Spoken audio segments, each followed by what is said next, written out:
Et François, dans notre focus, vous revenez sur ce dîner qui s'est tenu il y a quelques heures à peine à la Maison-Blanche entre Donald Trump et Benjamin Netanyahou. Oui, et on attendait, ou plutôt on craignait une nouvelle déclaration tonitruante de Donald Trump, comme ça avait été le cas, vous vous en souvenez, en février dernier, lorsqu'en recevant déjà à l'époque le Premier ministre israélien à Washington, le président américain avait annoncé qu'il voulait faire de Gaza la côte d'azur du Moyen-Orient. Alors aujourd'hui, eh bien, la surprise est plutôt venue de Benjamin Netanyahou, puisque au cours du dîner, il a remis à Donald Trump une enveloppe, et cette enveloppe contenait la lettre qu'il a envoyée au comité Nobel, présentant officiellement Donald Trump au Nobel de la paix 2025. Et il a expliqué, on le voit là en train de remettre cette enveloppe, et il a expliqué que Donald Trump était en train, je le cite, de rétablir la paix dans un pays, dans un pays après l'autre, dans une région après l'autre.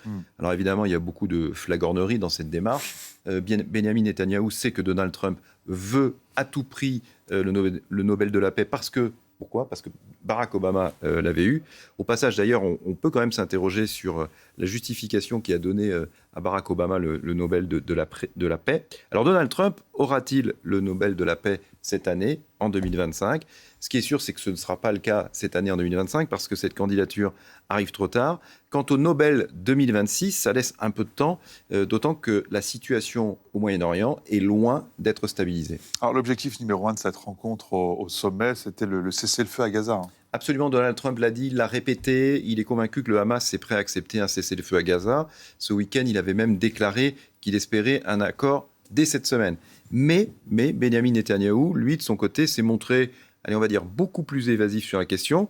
Il a d'ailleurs à nouveau exclu la création d'un État palestinien parce qu'il veut conserver le contrôle de la sécurité dans la bande de Gaza. Donc vous voyez qu'on est loin d'un accord. Et pourtant, les négociations, elles se poursuivent à Doha, au Qatar. Oui, et c'est d'ailleurs ce qu'on appelle des négociations indirectes, c'est-à-dire que les émissaires israéliens et les représentants du Hamas sont certes dans le même bâtiment, mais pas dans la même salle.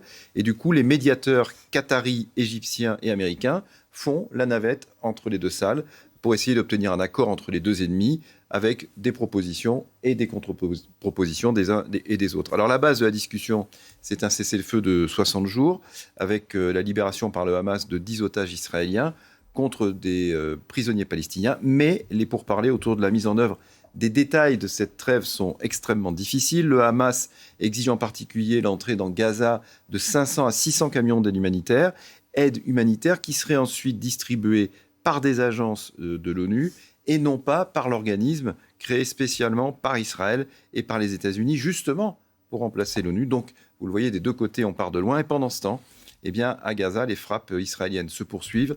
Hier, elles ont fait encore 12 morts palestiniens et l'armée israélienne a annoncé ce matin 5 morts dans ses rangs. Merci beaucoup, François.